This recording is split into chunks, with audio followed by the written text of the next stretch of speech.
pues entrando en materia, vamos a hablar de innovación. Contadme un poco cada uno en qué aspectos tenéis ahora puesto el foco a la hora de innovar en vuestro negocio. Empezamos por ti. Vale, pues bueno, ahora sobre todo es en tres segmentos muy importantes. Nosotros desde la fresería es cierto que tenemos muy claro que la parte de la innovación es importantísima, ¿no? Al final la innovación en todos los sentidos, nosotros no solamente la vemos en la parte de producto, sino que también en la parte de marketing, ¿no? La fresería, para quien no conozca, somos una empresa especializada en fresas con chocolate, no hay nada más. Al final es un producto, es decir, no hay fallo y lo más importante es que casi a todo el mundo le gustan las fresas, ¿no? Entonces es muy difícil el poder cambiar ese modelo y sobre todo el poder innovar en la parte de producto, ¿no? Hemos traído variedades de fresas diferentes, la fresa blanca, que ha sido toda una revolución. Y en los dos últimos años que tenemos de empresa, es cierto que hemos pasado de tener un pequeño local en el mercado de Antón Martín, en el centro, que es cierto, en plan, que desde el minuto uno tuvimos una revolución también en el terreno de la aceptación por parte de la gente, con colas de más de 3 horas para probar las fresas con chocolate. Hoy, 2 años después, no solamente no bajamos, sino que hacemos ahora, ¿no?, más facturación que entonces, ¿no? Eso, al final, es lo que lleva a pensar que muchas veces mucha gente nos lo dice, ¿no? Oye, esto es una moda y pasará, ¿no? Al final llevamos 2 años y la moda no solamente se ha mantenido, sino que ha crecido exponencialmente. Al día de hoy que vamos a cerrar esta semana nuestro local número 32 en España y vamos a dar el salto internacional ahora en septiembre a París con nuestra apertura internacional primera en París en el barrio de Le Marais, y que sin duda alguna ese es uno de los grandes retos de la innovación, ¿no? Que al final no solamente apuestes y tengas producto de buena calidad y lo mantengas, sino que además estés a la última en redes sociales. Para nosotros las redes sociales es clave principal del éxito. Diríamos que al final la innovación tiene que estar por y para las redes sociales, ¿no? Al final tenemos una comunidad superior a los 100.000 followers en Instagram, casi 200.000 en total, con TikTok incluido, y al final la innovación nos lo da el usuario y nos pide mucho el usuario que aportemos valor e innovación para todo lo que se haga diariamente, ¿no? Entonces a nosotros no nos pesa el tema de haber crecido rápido, y lo más importante es seguir manteniendo la innovación en todos los ámbitos, y concretamente en el marketing. Para nosotros es muy importante estar a la vanguardia de todo lo que sucede, que ahí sí que es vertiginoso y frenético, ¿no?, el tema de las redes sociales, y que al final podamos estar todos los días innovando y seguir creciendo en una marca tan joven, entre comillas, como la fresería. Wow, muy bien. Y bueno, vosotros, Chris, ¿en qué innováis? ¿Producto, marketing también? Vale. Pues a ver, en La Martinuca nosotros innovamos en todos los aspectos de la compañía. La innovación viene desde el primer momento en el que el CEO, Víctor Naranjo, piensa la idea y el propósito de la marca, de, oye, hacer una marca especializada en tortilla española, un producto tan tradicional como el nuestro que se vende en todos los restaurantes, bares, cafeterías, se cocina en todas las casas. Pero era curioso que no había ninguna marca monoproducto enfocada en este producto tan tradicional. Entonces, desde la concepción del proyecto con el monoproducto a la forma de comunicarlo, porque también innovamos a la hora de construir una narrativa que conecte con las nuevas generaciones. Nuestro objetivo, nuestro propósito es hacer eterna y mundial la tortilla española, y para ello pensamos que conectar con las nuevas generaciones como primer paso en España para que sean ellas las que empoderen el producto y la tengan en la mente como una ocasión de consumo, como un producto de consumo en vez de con la pizza, la hamburguesa que tenía, pues también esa parte es fundamental. Innovación también desde la propia concepción de la marca, para empezar con metodología startup, con un pensamiento startup y con mínimos productos viables, enfocándolo solo con dark kitchens. Por lo tanto, tienes que aplicar todas las estrategias que aplicarías al e-commerce y no tanto con la restauración tradicional. Así que pasando por ahí hasta pues, con la innovación del producto a la hora de estandarizar la calidad y que una martinuca y que una tortilla española sepa igual en cada punto en el que vayas a consumir, ha sido uno de los mayores retos a los que nos hemos tenido que enfrentar. Entonces, esa parte de innovación también en la parte de operaciones ha sido fundamental. Yo te digo, lo aplicamos en todos los aspectos de recursos humanos, a la hora de contratar a gente, todos los aspectos. Yo no sé qué más decir. Me lo ponen dificilísimo. Hablo el tercero, pero lo estáis poniendo muy difícil. Yo lo que os diría, nosotros va en nuestro ADN, nosotros innovamos desde la parte interna nuestro, con, por ejemplo, el personal, con nuestro departamento de People, intentando que nuestros equipos sean los precursores de toda esa innovación, escuchando mucho al cliente. No nos olvidemos, nosotros vendemos sushi. Hay innovación, ahí no puedes hacer mucha. O no puedes ponerle una hamburguesa, no sé qué, pues que ahora lleva todo. Ahora mismo una hamburguesa puede llevar cualquier cosa. El sushi, no. Entonces, intentamos escuchar mucho al cliente, creando dinámicas, pues eso, pues escuchando mucho a nuestros propios empleados, sobre todo los que están en los locales, haciendo, por ejemplo, concursos internos para crear nuevos platos. Y os diría que es un poco pues un ADN que llevamos desde dentro y lo llevamos desde el empleado que más pronto puede entrar en nuestra casa. Ya le estamos inculcando que no se calle nada, que diga lo que piensa, hasta nuestros clientes, que son los que nos van diciendo eso no, pues ya está, eso no. Nosotros, en nuestro caso, y bueno, 100% de acuerdo con ellos en todo lo que han dicho, pero es verdad que, a ver, la innovación al final tiene que ser relevante. O sea, innovar por innovar tampoco tiene mucho sentido. Entonces, en el caso Compañía del Trópico, hay un departamento muy focalizado en producto. Lo dividimos en distintas palancas, ¿no? Una parte de producto a nivel de innovación, por ejemplo, ahora en café y té ha sido un verdadero boom el lanzamiento de All Day Brunch, porque para nosotros ha sido encajar dentro de un concepto de coffee and bakery clásico, tradicional, en una marca posicionada a la mente de consumidor de cafés, el incorporar una serie de referencias y de productos saludables. Ahí ha habido innovación en todo el proceso. Por eso está muy de acuerdo con vosotros que no solamente innovar en producto, sino en toda la operativa, en la estandarización del proceso, en la comunicación de ese lanzamiento, etc. Entonces, está muy basado en producto, en experiencia del cliente, es decir, cómo vas a llegar al consumidor, qué le vas a ofrecer de valor, qué de relevante es esa novedad, porque innovar por innovar al final eso te penaliza y no tiene mucho sentido. Y luego a nivel de tecnología, es decir, somos un sector que tenemos un potencial de crecimiento en el área de tecnologías en todos los niveles y de digitalización brutal, ¿no? Entonces, innovar en cartas digitales, utilizar herramientas.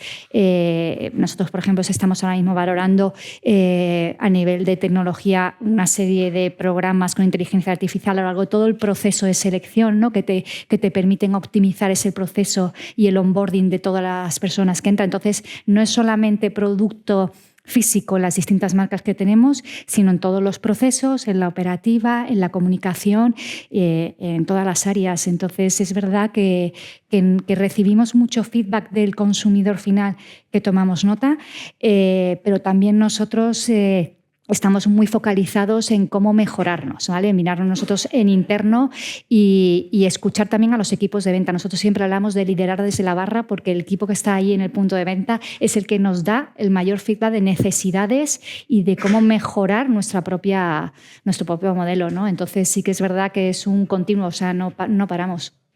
Sí, os iba a preguntar que a la hora de innovar e introducir nuevos conceptos, ¿cuáles eran vuestras referencias? Pero claro, ambos, todos me habéis dicho que mucho tira del cliente interno, o sea, del empleado, ¿no? Al final de vuestros propios equipos son los que os motivan a hacer cambios dentro de la empresa.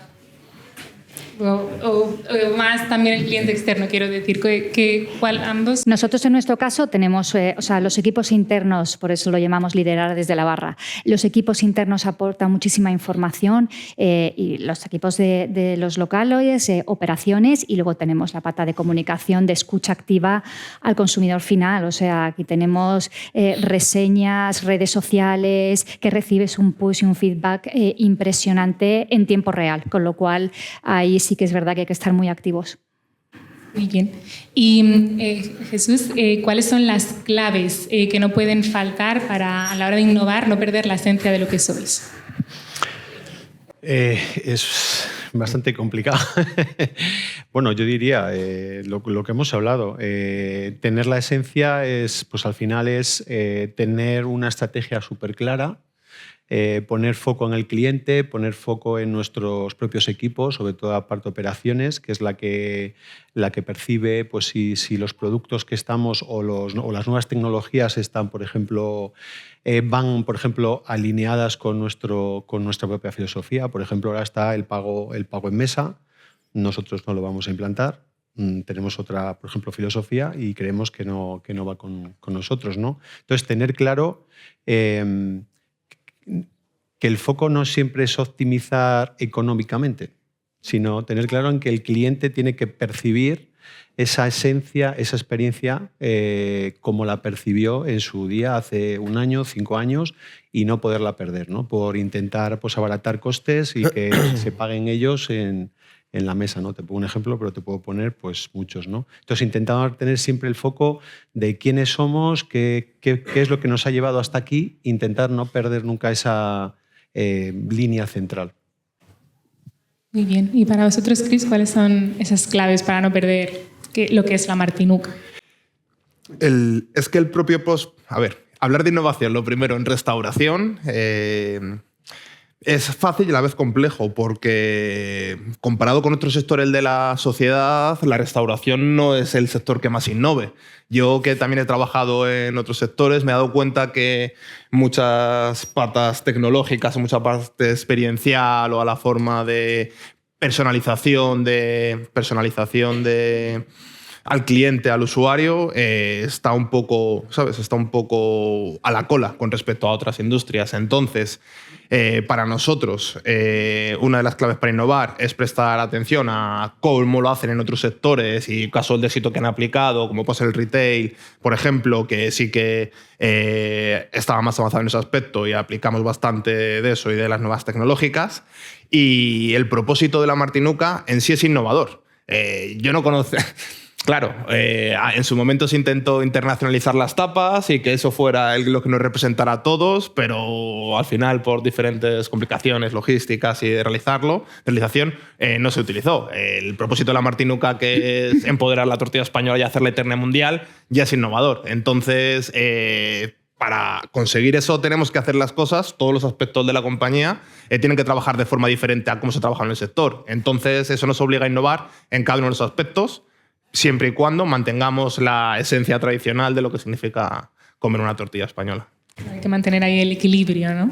Sí, total. A la hora de realizar la tortilla, pues sí, ingredientes naturales y tal, pero excepto esa sensación que tienes de cuando te haces una tortilla, tu abuela te da una tortilla o tu madre te hace un bocata de tortilla, excepto esa sensación, todo el resto es innovación.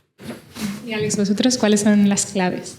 Bueno, al final yo creo que la innovación tiene que estar implícita y al final la clave está en no perder la esencia, ¿no? A mí me gusta siempre poner ejemplos, porque al final es la mejor forma de entender las cosas. El primero sería el por qué nace la fresería, ¿no? Tened en cuenta que en España somos el productor número 1 de Europa de fresas, el número 1. Sin embargo, pasa una casuística muy común en otros sectores, desgraciadamente, y que poco sabemos en España. Y es que la gran mayoría de las fresas de primera categoría, de categoría 1, no se quedan en el supermercado español. No llega a los españoles. Sale directamente al extranjero. Y esto pasa en plan al final con muchos productos de otras índoles. ¿Y eso qué quiere decir? Que al final el español no estábamos acostumbrados a darle valor a un producto como las fresas, ¿no?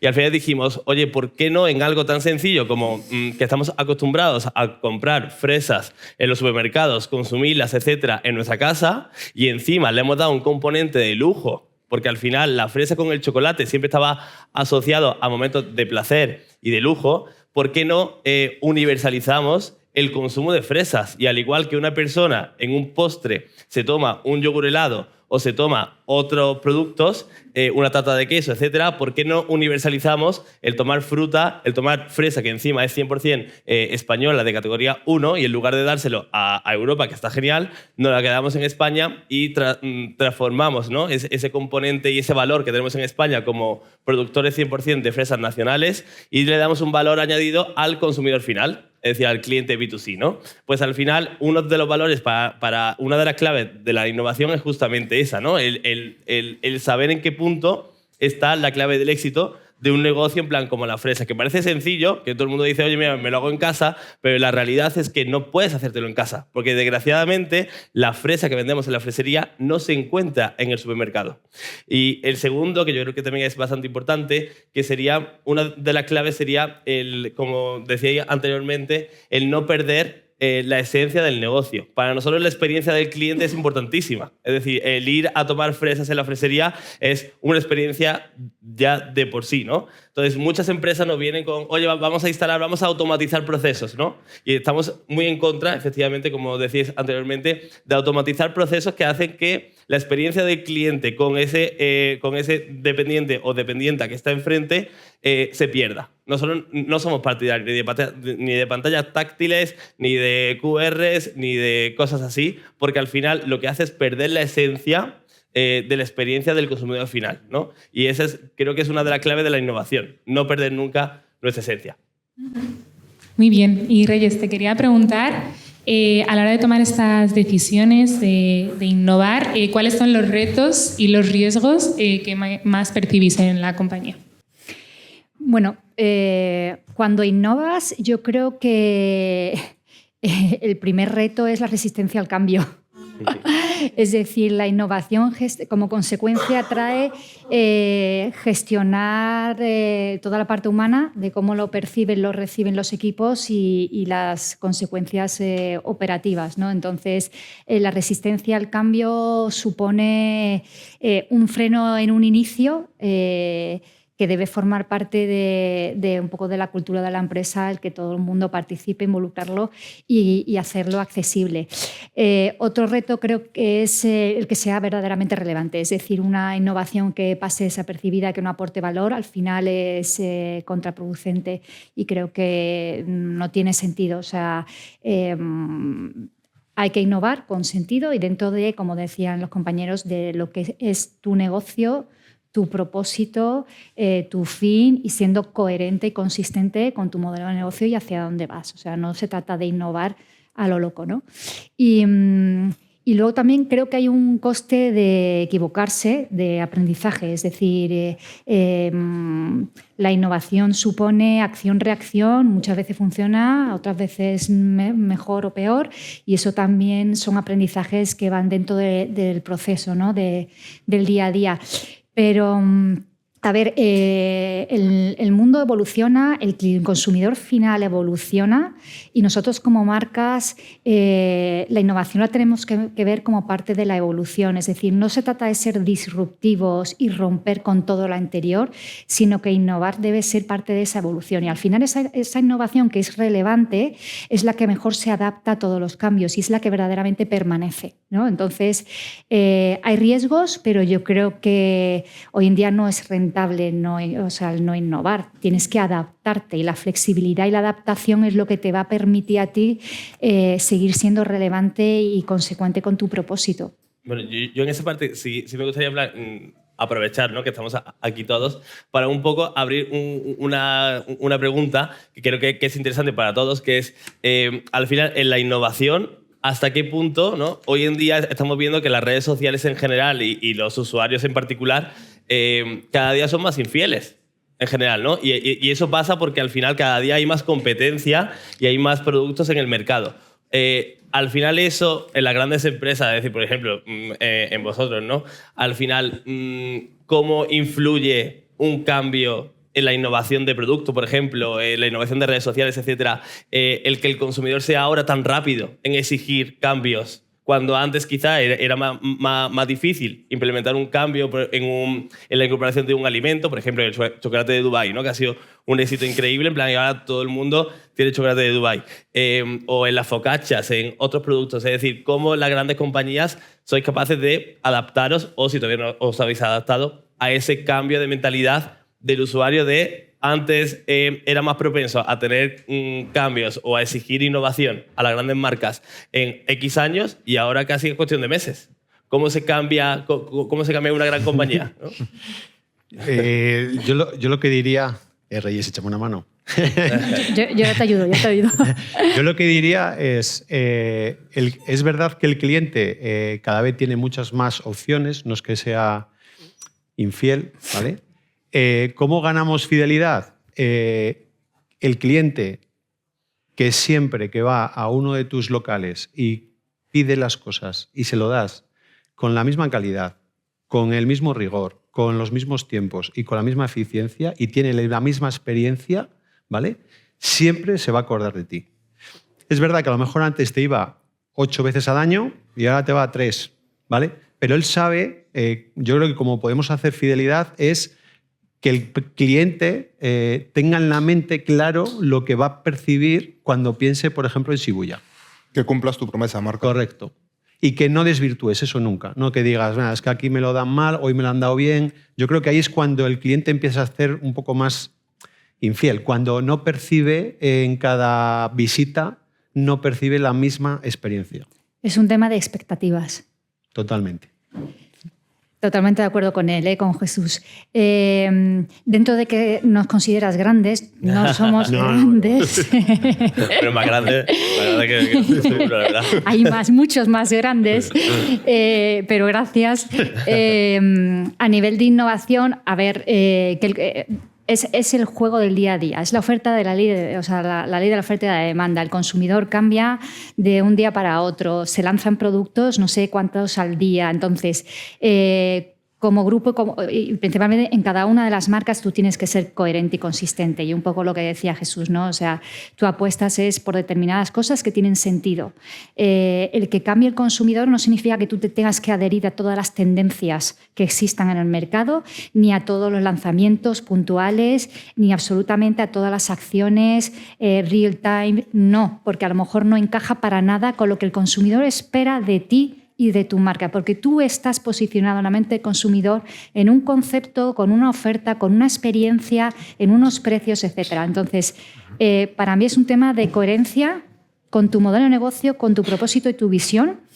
Y dentro de nuestras marcas es verdad que el no ser tan grande te permite flexibilidad y poner en práctica y hacer pilotos de cosas y pruebas y testar antes de hacer un rollout, con lo cual eso es una ventaja con respecto a los que a lo mejor son más grandes, que el riesgo puede ser otro. Pero dicho esto, es un tema de expectativas y de dónde te ubica, dónde estás colocado tú. Muy bien. Y Chris, ¿quieres añadir algo? Nosotros grandes no somos, ¿sabes? Así que... No, pero el tema de la alta competencia sí que os toca a todos. Para nosotros, preservar la calidad, como decía antes, ofrecer una promesa al cliente y al consumidor y cumplirla. Y mientras cumplas con lo que prometes, pensamos que esa parte de fidelización a nosotros nos... Bueno, en general funciona y para nosotros en la tortilla, que al final es difícil esa parte de estandarización, a nosotros nos funciona bastante bien y tenemos muy buena recurrencia. La parte de cuando innovamos con el producto, al ser tan monoproducto, pues obviamente si innovamos con los acompañamientos y tal nos da un poco más igual, pero al innovar, ahora vamos a sacar una nueva tortilla de que estamos cambiando los huevos para hacerla todavía más segura y llevamos 1 año y medio haciendo pruebas. ¿Sabes? Y hemos hecho antes todo el testing con clientes antes de sacarla entera, o sea, antes de sacar el rollout, porque como no se supiera la martinuca, nos iban a cambiar a la, ¿sabes? A la mínima. Entonces, era el mayor riesgo, ¿no? Como sí. Perder... Sí, ese riesgo con la tortilla para nosotros es fundamental. Otro riesgo que tuvimos en su momento fue al dar el salto al mundo físico, porque empezamos con delivery. Entonces, sí que en delivery, con la parte de e-commerce a través de redes sociales y con la comunicación, que creo que lo hicimos bastante bien, pues ya implementamos en la gente la idea de, oye, es una marca de tortillas, pero claro, al abrir un café-bar, podíamos correr el riesgo de diluirnos y dejar de ser una marca de tortillas y volver a ser un café-bar tradicional. Entonces, ahí estuvimos también pensándolo mucho, lo utilizamos en formato flagship, en una calle específica para que pasaran eventos, activaciones, llegamos al mundo físico de la mano del grupo Palladium con Only You, haciendo también experiencias que la gente, bueno, hacemos quedadas de running, pues ya puede ser con OISO, con presentaciones de libros, cosas que no pasan en café-bares para que sepan que es una marca experiencial y así lo resolvemos. Muy bien. Y bueno, para ambos, que todos también tenéis planes de crecimiento, ¿cómo hacéis que convivan esta innovación con los planes de expansión? A ver, muy ambiciosos según el momento en el que estáis cada uno. Bueno, sí, al final, en un concepto tan que parece sencillo, ¿no? En plan, como las fresas con chocolate, la logística es bastante complicada, sobre todo en el tema de la cadena de frío de las fresas, que al final, pues nosotros intentamos tener siempre proveedores en Huelva, Segovia y Valencia, que son nuestros principales proveedores, y al final siempre intentamos que efectivamente esa cadena de frío no se rompa, ¿no? Al final, en el proceso de crecimiento, juegan dos factores súper importantes, ¿no? Uno, el no perder la esencia, como decíamos anteriormente, y segundo, el saber en qué momento estás. Al final, crecer rápido te hace también perder un poco tu esencia, porque dejas por el camino un montón de cosas que por crecer rápido has podido perder, ¿no? Nosotros estamos haciendo un crecimiento sostenido y lo más importante, de la mano de todos nuestros colaboradores y empresas que tenemos al lado. Es cierto que gracias a la sociedad en general, nos están respaldando en cada apertura. Es decir, hace 3 semanas llegamos a Barcelona con colas de más de 5 horas en plan para probar las fresas con chocolate, y la verdad es que muy impactante bajo nuestro punto de vista, porque Madrid sí es cierto, lo teníamos muy testado y sabemos en plan que funcionaba bien. El abrir en Barcelona como hemos abierto, en Valencia, Málaga, Girona, Figueras, Córdoba, Jaén, que ha sido también una revolución, al final nos permite el testar que el producto no solamente funciona en las grandes capitales, sino que las ciudades medias también quieren, ¿no? Tener novedades y el ser parte de algo experiencial. Y eso nos hace pensar que el crecimiento es importante, pero el mantenimiento y el estar sostenido en el tiempo más aún, ¿no? Entonces, a nosotros le estamos dedicando muchísimo tiempo a nuestra parte internacional, que es el salto que vamos a dar ahora en septiembre con nuestra llegada a París, y en octubre, noviembre tenemos planificado llegar también a Lisboa, pero claro, es el salto más importante que estamos prestándole como más atención para no perder nada por el camino, porque no es lo mismo un país como España que de pronto irte a Francia o a Portugal, que hay muchísimas cosas que van cambiando. Sí, hay que cuidar la expansión. Muy bien. Y bueno, durante vuestra trayectoria, Reyes, voy contigo. ¿Nos puedes contar algún dilema estratégico que hayas tenido a la hora de tomar una decisión que a lo mejor habéis tenido que reorientar para que no se viera comprometida esta esencia de la que estamos hablando? A ver, yo creo que el COVID fue un dilema a todos los niveles y fue un ejercicio de innovación y de creatividad, no tanto de innovación como de supervivencia, es decir, acatamos y tomamos decisiones simplemente para sobrevivir, y eso llevó aparejado que tuviéramos que acelerar muchos proyectos y procesos y formas nuevas de trabajar que no lo habíamos hecho antes. Entonces, no es que hoy en día lo vemos hacia atrás y no es que fuera un dilema, o sea, era más una necesidad de supervivencia, porque el sector verdaderamente estábamos en peligro de extinción, como se dice, ¿no?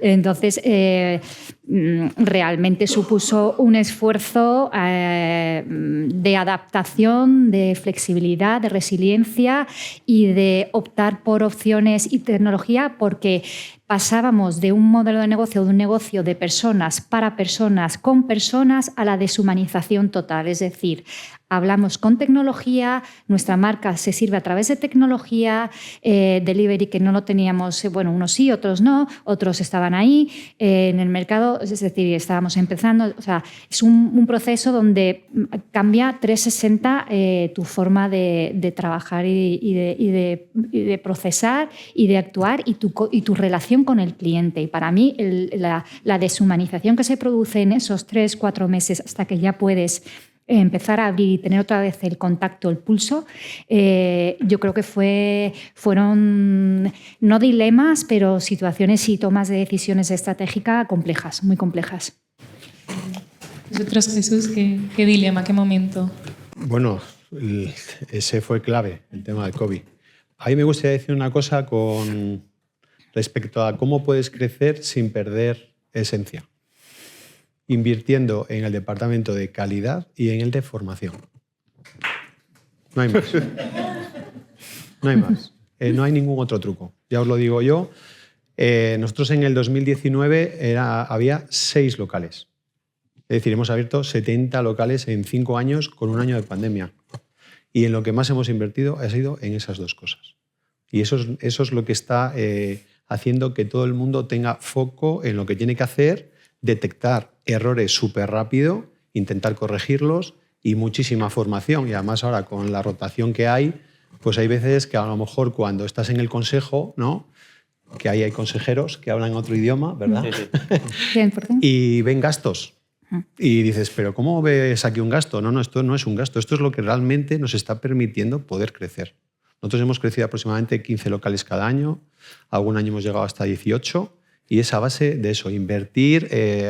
Ahora mismo, por ejemplo, el departamento de calidad hay 8 personas con 8 coches todo el día dando vueltas por toda España, visitando todos nuestros locales, haciendo test, con semáforos, poniendo cosas encima de la mesa, porque queramos o no, al trabajar con personas, pues cometemos errores. Y luego las curvas de, por ejemplo, aprendizaje no son en todos iguales.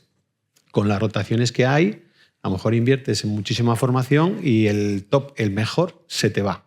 Y ese local pasa de ser top a ser ya mediocre. Entonces tienes que tener mucho foco para tú detectarlo ahí. A la semana siguiente mandar un equipo de formación que te va a costar 6.000 pavos, 8.000 pavos, alojamiento de no sé, dieta y tal, para que puedan corregir eso. Es el único truco, bueno, es el que nos ha valido. Y en cuanto a esto, pues decir eso, pues que es igual que el tema del COVID fue un mega reto. Nosotros tuvimos la grandísima ventaja que nosotros empezamos ya con el mundo delivery. Entonces nos vino fenomenal. lo tenemos que... Sí, a nosotros el delivery nos vino... Teníamos motos y gente dando vueltas cuando nosotros nacimos en ciudades pequeñas, León, Burgos, Salamanca... no había Globo, no había Just Eat, no había nada. Estábamos nosotros con las motos y los de Telepizza con sus motos. Entonces nos vino fenomenal, la verdad. Muy bien. Bueno, ya estamos en el tiempo de descuento, así que voy a tomar el tema que has dicho de calidad y formación. Es el consejo, ¿no?, que darías a todos. Muy bien, pues ahora el resto de Reyes, Cris y Alex, porfa, compartirnos también un consejo que daríais para innovar sin perder la esencia. Bueno, nosotros desde nuestra parte, sí es cierto que yo siempre doy ese consejo, pero porque es verdad que nosotros somos muy digitales, ¿no? Y es verdad que nosotros siempre pensamos que que no perdamos de vista que la innovación digital es importante, que las tendencias digitales cada día van más rápido y que también es importante innovar en ese aspecto, en plan, y tener un equipo digital potente que esté al día y que no pierda el foco en todas las novedades que vienen diariamente. Yo diría, como ha dicho Reyes antes y Jesús también han comentado, tener muy claro tu propósito, tus valores y no salirte de ellos. Que no innovar por innovar no sirve de nada si no aporta valor a lo que estás haciendo y a tu producto y al cliente. Que tengas muy claro eso y de ahí no te salgas. Yo diría innovar con sentido, es decir, cuestionarse mucho las cosas, que esa innovación sea relevante y que sea afín o sea, con un liderazgo, con una dirección y ágil. Muy bien. Genial, pues con estos consejos damos por finalizado el debate y muchísimas gracias.